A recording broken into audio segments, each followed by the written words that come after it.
Okay, fine. So, good morning to everyone, and we'll start with the Unit 4 of your Turbo Machines course, and it is on the power absorbing machines, centrifugal pumps. So, this is a very small unit and it's a bit easy also. So, don't try to skip any subtopic in this centrifugal pump. Hmm? So if I put the syllabus is something like you have to look at all the definitions, some of the what do you mean by suction head, delivery head, pressure head, manometric efficiency, all the efficiencies.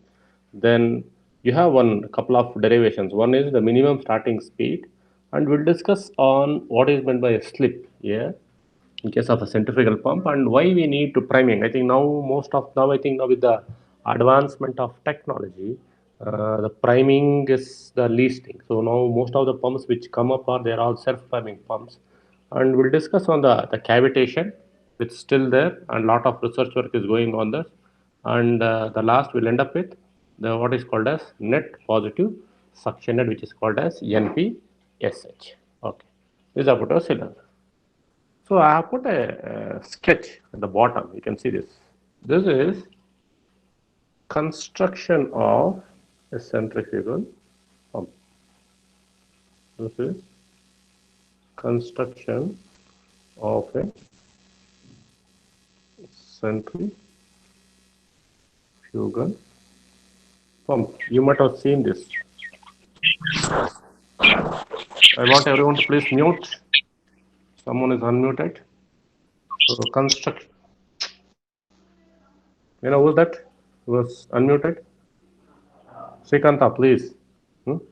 So construction of a centrifugal. If you look at it, so I have put the side view as well as the front view, and which all the parts actually, which all the parts usually what is there. And if I look into the left hand side, I could see there is an impeller. So there is an impeller, which is the main part, the rotating part of a centrifugal pump is the impeller. And then the impeller is housed in a casing. The impeller is housed in a casing, and impeller consists of vanes. The impeller consists of vanes, and vanes. So the depending upon the design, so we'll have so many number of vanes, maybe 16 vanes or 18 vanes or 20 vanes, depend upon the requirement. Okay, you can see the casing. This is not circular in shape. You can see the casing gradually. This casing is becoming. It's it's almost like a spiraling. It's becoming bigger and bigger as it moves towards out actually. So this is the exit or delivery, and you what we have in most of the centrifugal pumps, we will have a delivery valve. Sometimes a pressure gauge is fit here. We will be having a pressure gauge to note down the what is the delivery pressure. Maybe in the lab, you might have seen the multi-stage centrifugal pump. You might have seen that the pressure gauge is at the suction side. So you have one pressure gauge here also. So near this particular point, you may be having one pressure gauge. So here one pressure gauge will be there near the suction, and you'll have one pressure gauge near the delivery. So you'll be having two pressure gauges. Now, if you look at it actually, the centrifugal pump has to be driven by a motor. It has to be driven by a motor, and the motor shaft is coupled. So it is. I do have a coupling. So usually there is a little bit of mechanical efficiency. So which can be 85% or 80% or 90%, whatever it is. So whenever the shaft driving is there, and also you have the set of bearings. So these bearings, the more the number of bearings, if the shaft length of the shaft is more. Otherwise, I may be having a single bearing, a coupling followed by a bearing, then that is connected to your run, the whatever you call it, a impeller. Fine, impeller. So impeller is completely, it is key to the shaft. You might be having a key, maybe it can Allen key or maybe tapered key. It is key to the shaft, and you this is your section. What I'm showing is a sectional view. what I'm showing. So you can see this impeller and you have the delivery. So this is the exit. Now, the most important point which we need to look into this whenever we are seeing at the construction of a centrifugal pump is your footwall, which is very, very important. And it has a mesh. See, all your dirt particles. What is the purpose of the footwall? The footwall is to allow only the clean water. So it has to not only, so it will be, it's almost like acting as a stainer or a filter, which is, and it should be completely, this footwall has to be immersed, it should be immersed in your water. So this is your sump level, you can see that. So this footwall has to be inside, so it should be kept submerged in your water level. Okay, then if the footwall, if the water level goes below your the footwall, you are not supposed to operate a centrifugal pump. Always I have to ensure that your footwall is submerged inside the water. Fine. Now you can see this is called as a suction. Why it is called as a suction? It is connected to the eye of the impeller. This is the eye of the impeller. Eye of the impeller, and this is your suction pipe, and from the delivery whatever I'm going to connect, so if I connect a pipe here, so from where the pipe is connected here, and this becomes your delivery pipe. Suction pipe and delivery pipe, most of the times it will be of same diameter. Sometimes design wise I may have a bigger diameter, so if I want to handle a little bit of higher discharge, I may be having a bigger diameter delivery pipe compared to suction pipe, but most of the times your suction and delivery pipe is the same. Now the whole construction centrifugal pump has to be on a base. So this is a concrete bed, and they're going to put some bolts. So bolts and all are put even for the motor, for the pump, everything to absorb the vibrations. To absorb the vibrations. So the whole setup is kept on the bed or concrete bed. Fine. Now I put one more the side view of your centrifugal pump. I didn't put it. So here I could see one extra thing. You can see that there is guide vanes. You can see these are called as exit guide vanes, or to short form they are called as EGVs.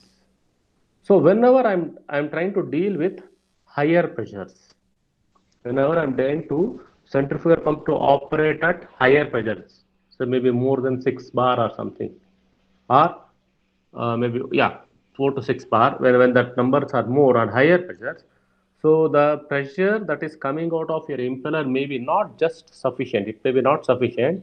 What we try to do actually, the velocity will be coming at some velocity v, so we can call it as v2, it enters at some velocity v1 is almost negligible. Fine. And this V2, I need to convert in the guide vanes to a higher pressure, slightly higher pressure.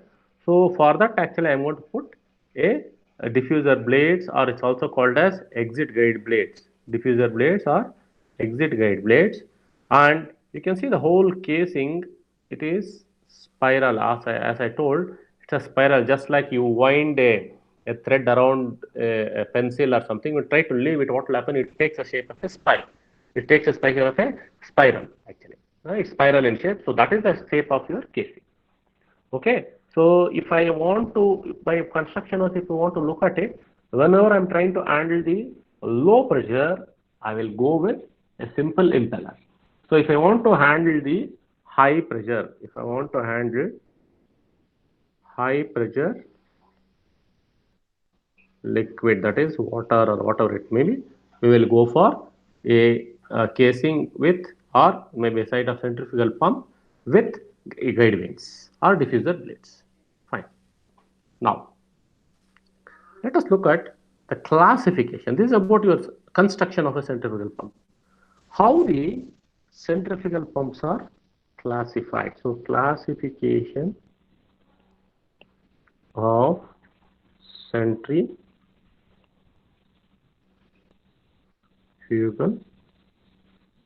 pumps. Okay, this is very, very important. The first classification is, as I have told that in my specific speed, in my unit 1, I have told that specific speed becomes very, very important. So based on specific speed, I can choose a particular turbine or a particular power absorbing machine or power producing machine. It can be a pump or compressor or whatever it may be. So based on my first classification, I can classify based on specific speed. So already we have done this derivation. So specific speed derivation for a pump or a compressor, whatever it may be, it is given by n root q by h to the power of 3 by 4. Fine. Where this is for a dimensional, where n is the RPM. Fine. Q is the discharge in meter cube per second. So this is speed. Fine. Discharge in meter cube per second. H is the head under which the pump is working, and the unit is meters. If I substitute this particular thing, I'll be getting some number, specific speed. Okay. Now I'll come to that constructions. I'll come to that. Now you see that I have one table. I have a table, a type of the impeller based on the specific speed. So you can just leave that left side. You can see the specific speed. I have this numbers: 11 to 38, 38 to 82, 50 to 100, 80 to 164, and 110 to 500. So now, what are the unit for this? Actually, this may be the unit may be RPM. So based on this, so whenever I have my specific speed is low, fine. Specific speed is low. Say for example, let me write some ballpark number, something like 10 to 30 and some 30 to 50. So that means I'll be going for a radial flow machines. What is it actually? 10 to 30 means my diameters, or maybe I may go for a radial flow impeller, maybe with or without EGVs, without EGVs. And maybe 30 to 50 I may go for a radial flow with EGVs. Okay. Then if I go for, I'm giving little bit of more information how these are designed. So if I go for 50 to 80, then 80 to 110. Should be matching with whatever I am showing in the table. I'll be going for a mixed flow of machines, mixed flow of machines. Fine. Anyhow, we will be looking at, for the centrifugal pumps, we will be looking at specific speed only over the roller or radial flow. Centrifugal machines are radial flow machines. But I am giving you a hint that how this classification is done based on the specific speed. If this is very high, that means if it is greater than 110, I'll be going with axial flow machines.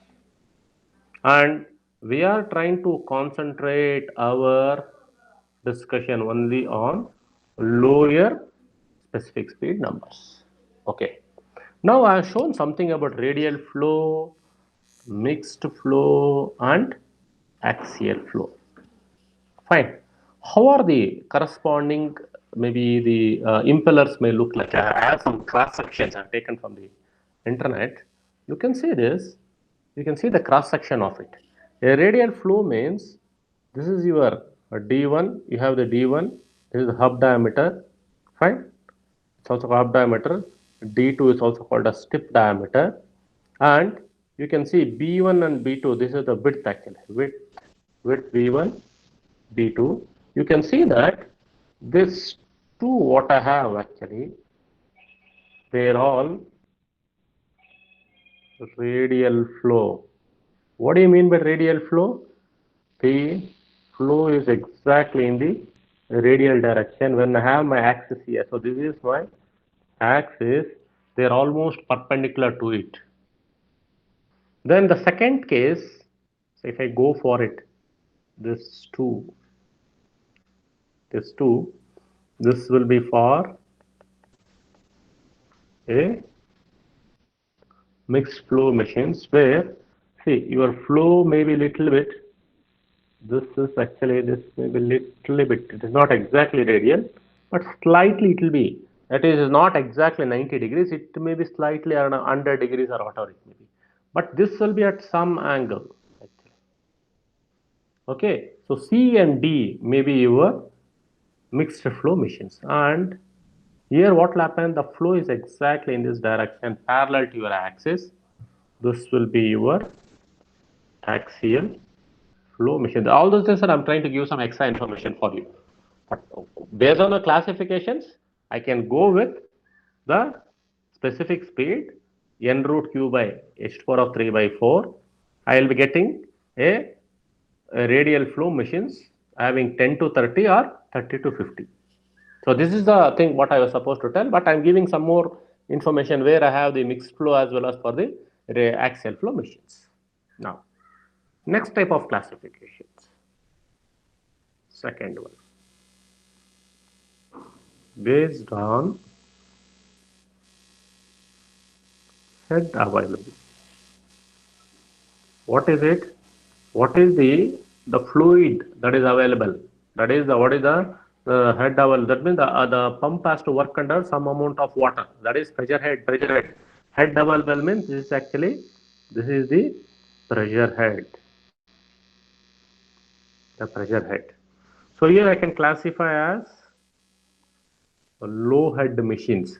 So when low head machines, that is from 0 to 0 up to, can't be 0, it can be slightly 0.1, let me call it as, to 15 meters. Up to 15 meters, fine, it's called as a low head machines. And here in low head machines also, centrifugal pumps won't work. So you will be using axial flow machines. So now the high head or medium head machines. What is this head actually? It is the total head from your sump level to your delivery tank level. That is the head what we call actually. So if this is some 15 meters to roughly around 40 meters, if I go, we will go with the mixed flow machines. And for centrifugal pump to work, the radial flow, it should be greater than 40 meters. This will go for radial flow. And here I have with the diffuser, depending upon the pressure, with diffuser, without diffuser. What is the diffuser? With the diffuser, without diffuser means with guide vanes or without guide vanes. That's the meaning of it. Next, based on the number of impellers, based on the number of impellers. Okay, so we go with a single impeller. Fine. I can go with a multi-impeller, that is a single impeller or multi-impeller or multiple impeller.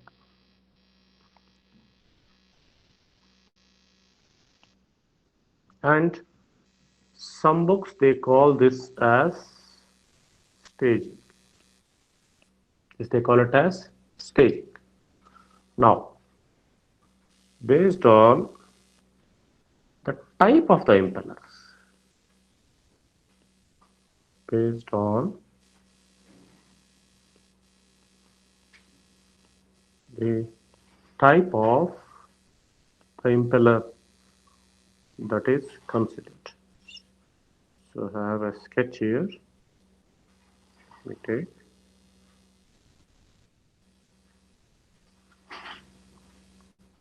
You can see this.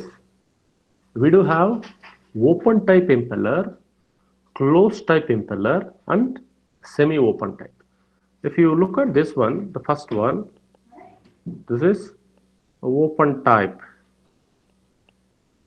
This is used. This is very rarely used. Where your veins itself look like some kind of a.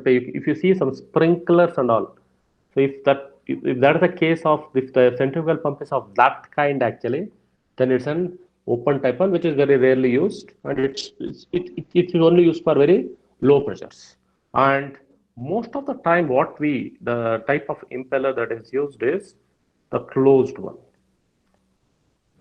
The the closed one. You can see this is the closures. You can see this is the one. This is called as a front shroud. That is, front shroud is the one which is facing your inlet, that is IE. And we have the other side of it. We have what is called as this shroud, which is on the back. Now we have the third type, which is called as semi-open type. In semi-open type, you will be having only the shroud on the back, and you don't have any shroud towards your front. So these are the veins. You have the veins. Fine. This is your eye. Everything will be there, but your shroud is only on the back side. That is means semi-open type means I'll be having the corresponding shrouds only in the so your whole impeller is not open completely for in this thing, only it's open on one side and it is closed on the other side. So this is your semi-open type of impeller. Other type of classification. So now I think based on the impeller material,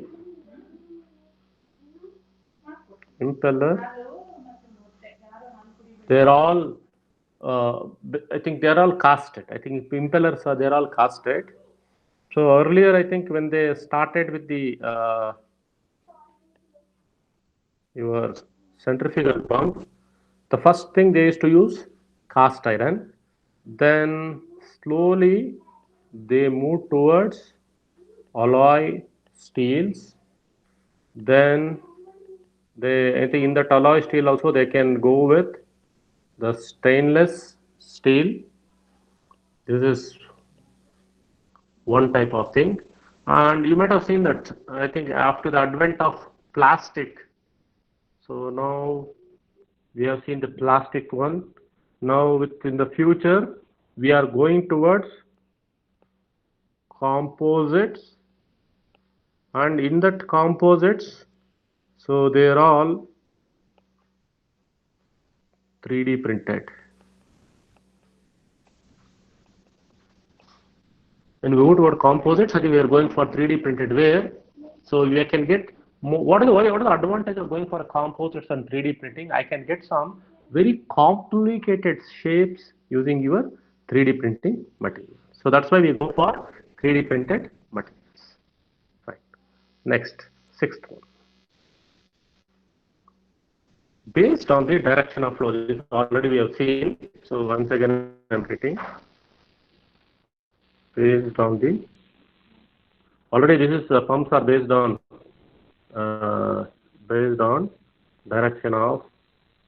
So this already we have done in the when defining these turbo machines, the radial flow, your axial flow, and mixed flow. Okay. Then based on the type of casing, based on the type of casing, or I think few books they call it as housing. What is it actually? I have one sketch here. I want to take it up. So look at this. Fine. So based on the type of casing.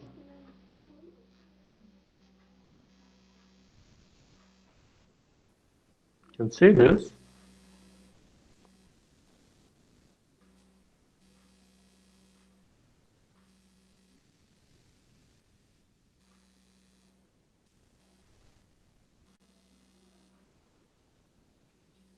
Okay.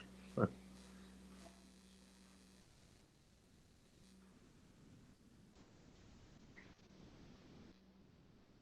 Okay. You can see that. The first one is the volute casing. Fine.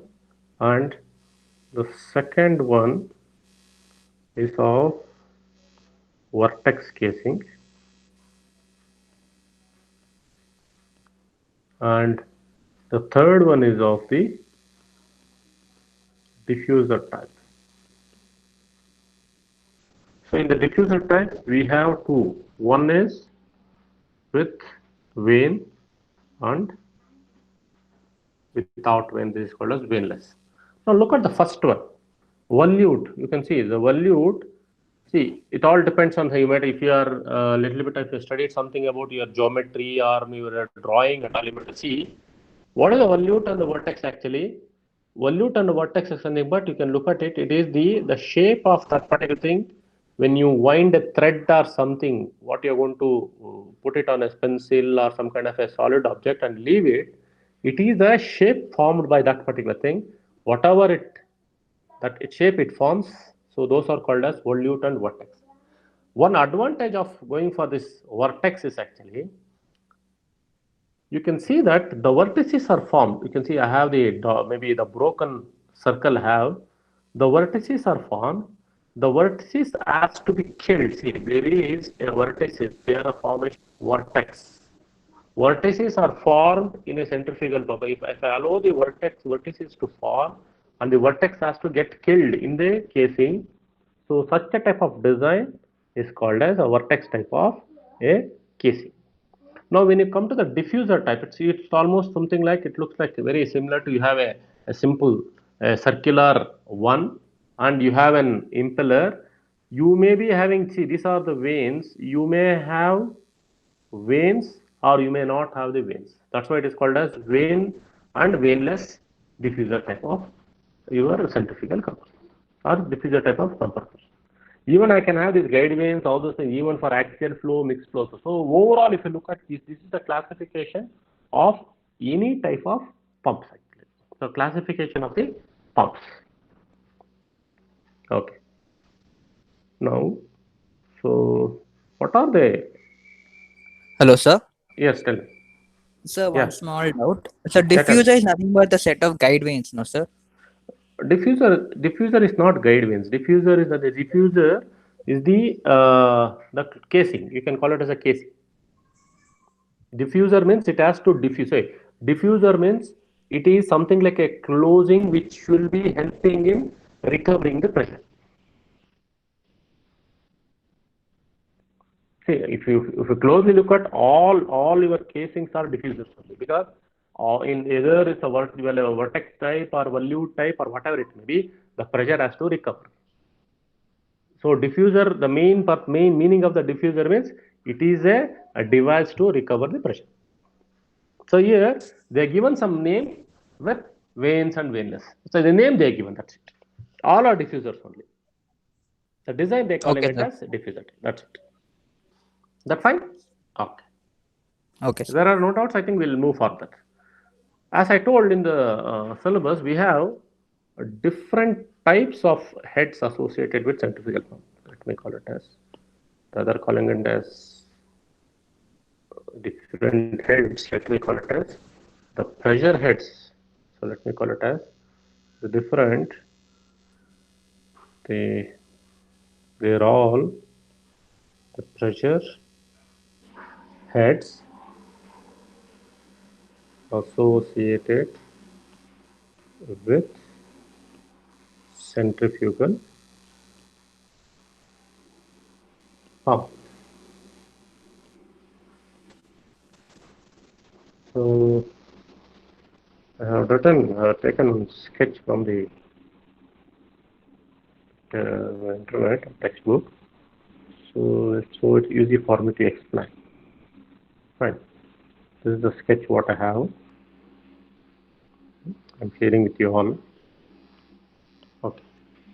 You can see that you have a footwall. See, you have a footwall, and then the footwall is submerged in a sump, and the sump level is shown by a reverse triangle. You know that's the water level what we show, and then you have a pump. Then the water is delivered to one particular. So you have a tank. So this is a, I call it as, this is a tank. So this is a tank, and this tank is having the water, and it's at some level. Fine. Now let us go from the bottom. See, your piping. See, you have the piping. So pipe will be, you have some kind of a pipe which will be absorbing the water from your sump. It comes to the pump. Then you have a set of piping that will go to your delivery tank or your overhead tank. So that means I do have frictional head. Okay. I do have frictional head. So now if this frictional head is on the suction side, fine. That means this piping will have some kind of suctional friction head. So this is friction head on the suction side, HF. If I call frictional head as HF, so if it is on the suctional side, it is HFS. So similarly, there can be some kind of frictional loss or head on the delivery side. So all these are expressed in terms of meters of fluid, meters of liquid. So I can have HFD. This is on the delivery side. This is on the delivery side. Okay. Now the fluid has to enter. See, there is something called as the kinetic. Now what is the kinetic head?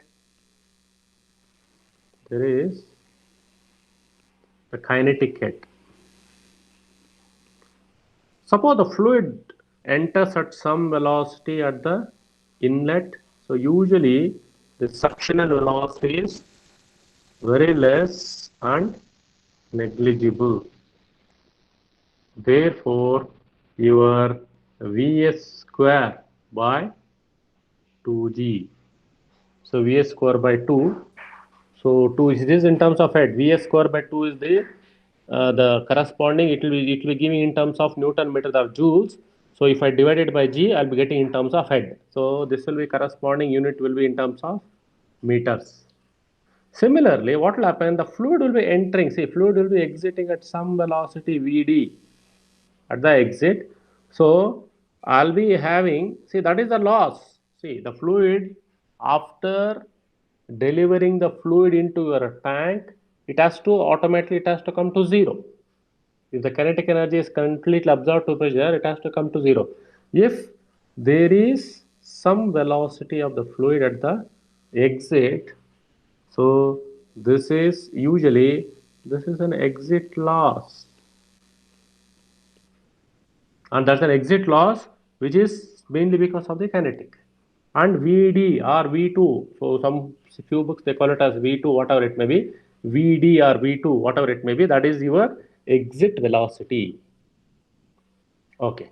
Now your fluid, see, your from the sump, from this sump to its center of the pump. from the sump level to the eye of the impeller. To be very precise, it has to be eye of the impeller, center point of the eye of the impeller.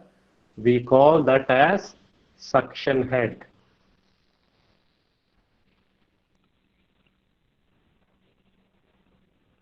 So we call that as HS.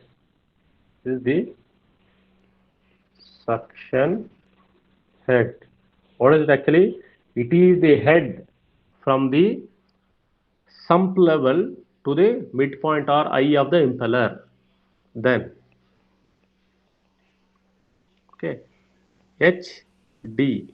This is the delivery head.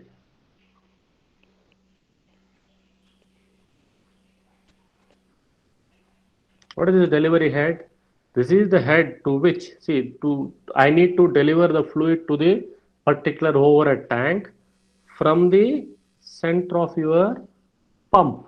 That is from the axis of your pump, where your impeller axis is there, no, from that particular axis. So that means this is a center line. I call this as from the center line of your pump to your delivery point. I call that as delivery head. Fine. Then we have one more, what is called as a static head, which is H, which is the summation of suction plus delivery head, that is HS plus HD. And what about the frictional head HF? I can write HF is equal to, so if this is the thing, what is the total frictional head I can write? Similarly, I can write HF is equal to HFS plus HFD. So I repeat, what is your suction head? Suction head, it is the head from the surface of the pump. If you want, I will write that also. That's better. These are the things. Let me write that also. See, suction head. So that's easy for you. So people. So suction head HS. So it is the head. Head means pressure head.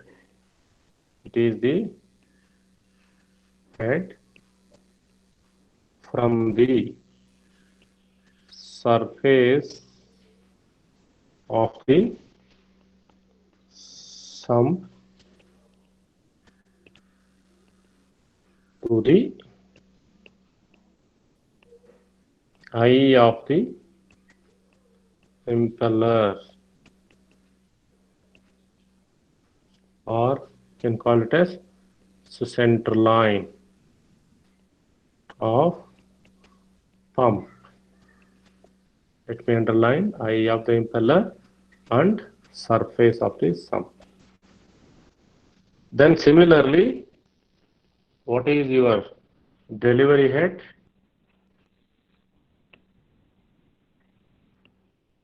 What is your delivery head?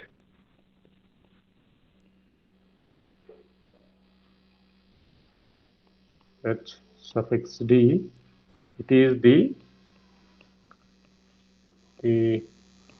pressure head, that is head from the center line of the pump. What is the center line? It's also, I think few books they call it as axis to the delivery tank. Delivery tank water level. Delivery tank or water level in the delivery tank. So delivery tank water level and the center line of the pump. I'm underlining. These are the important points. Then what are the frictional losses? Already I have told. This is frictional losses means loss of, also I'll write frictional. So HFS, that is frictional loss on suction side, it is HFS. It is the loss of head, that is the head loss due to friction on the suction side of the pump. So similarly, I have frictional loss on the delivery side. Fine. Delivery side, which is HFD. This is loss of head on the delivery side of the pump. Fine. So you have to be very careful with this. So I'm writing the simple definitions. What is the static head? The static head is sum of HF plus HFS. HS plus HD. What is frictional head? Total head, that is already written HFST plus HFT. Just to add up that particular thing, I have written those definitions. And there is something called as exit loss that already written. This is the loss at the exit. This is the exit loss, the fluid at the exit. It has to be zero. The fluid velocity has to be zero. If all the energy, if it has given to the fluid and it has to go into the tank, but still it has some velocity, means it's usually a loss. That is taken as a loss. So these are the heads actually. So one is suction head, delivery head, your frictional head on the suction side, frictional head on the delivery side, and you have the exit losses or your kinetic energy at the exit. These are the losses. So this I am trying to show on the corresponding, and this is very, very important when you are solving the numericals also. They will be giving you the suction head is 10 meters, delivery head is 15 meters. What is the static head? 10 plus 15, it is your 35. So 10 plus 15, 25 meters of the static head. And you may have to calculate, they will be giving the corresponding diameter of the pipe. So then HF is equal to 4FL V square by 2GD. This your formula you might have used. And you have to find the friction factor. F they may give 0.001, or you may have to use the Moody's diagram for a given Reynolds number. You have to find that and substitute and get the value of exhaust due to friction. So if the diameters of the, it also depends on the length of the pipe. So the suction length is 1 meter, the delivery length may be 10 meters. So your frictional losses will vary. And they clearly tell that the fluid exits at some velocity. It exits at some 1.5 meters square. So 1.5 square divided by 2 into 9.81. If I do that, I will get the corresponding. So all these things you have to consider in your calculations. Okay. So when we are discussed about all these things, we need to look at, there are two things actually. One is the Euler head. So one is called as the Euler head. So what is this Euler head? Usually in the textbook they go with H suffix E. This HE is nothing but, it is your specific work done divided by G. What is it actually? Already we have seen. Already I told that when I was deriving the Euler equation, if I want to express the W in terms of head, I have to just divide it by 2. So this is nothing but W by G. What is your W? From the Euler's equation, already we have done that. That is, the equation is VW2 into U2 minus BW1 into U1 divided by G. Already we know this.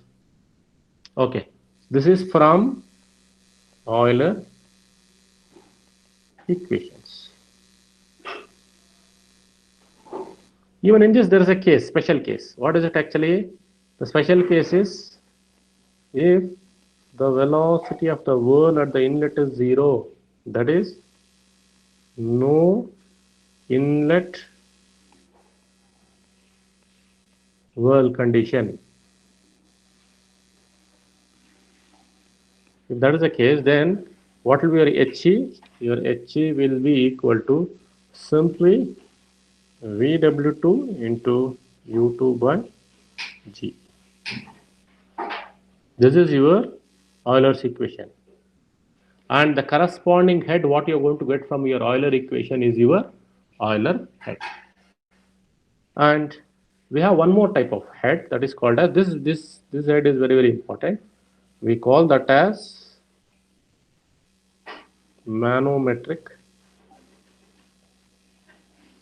head, and this is called as H suffix m. What is this manometric head?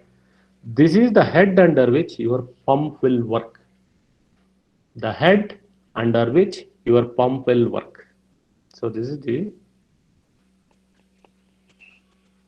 head under which the pump will work. So let me come to that diagram. Look at this. What is the manometric? What is your manometric head means? You look at this. I have the frictional head. I have the suction head. I have the delivery head. I have the frictional head on the delivery side, and I have the exit losses. So if you add up all these things, that is HFS plus HFD, simply I can call it as frictional. So it is the sum of frictional head, static head, and exit losses. It's a sum of frictional head, your static head, and the losses. If you add up everything, then I call that as your manometric. So this is the head, total head under which your pump will work. So you mathematically I can write it as HM is equal to, so your HF plus H plus, then your Vs square by C. If you write that also, it's fine. I'll write, then I'll put it into, I'll make it 0 plus Vd square by 2G. Okay, so this will be 0, because usually the fluid enters at some negligible velocity. And HF I can write it as, if I open the bracket, this will be HF plus HFD. Then H I can write it as HS plus HD. Then your Vd square by 2G. Okay, so this is your frictional head HF. This is your static head H, and this is your exit losses. So the sum of all these things, this is the head under which your pump will be working. And some books they call all the suction side as 1. So the same thing, what they do is actually the manometric head, they will write it something like this: HF1 plus HF2. So 1 is suction side, and H1 plus H2 plus V2 square by 2, it's the same. So 1 corresponds to suction and 2 corresponds to, so for this case 1 corresponds to suction side and 2 corresponds to delivery side. Okay. So these are the heads associated with the centrifugal pumps. So I'll try to stop here, and in my next class, so what I want is, I want to start with what are the efficiencies associated with your centrifugal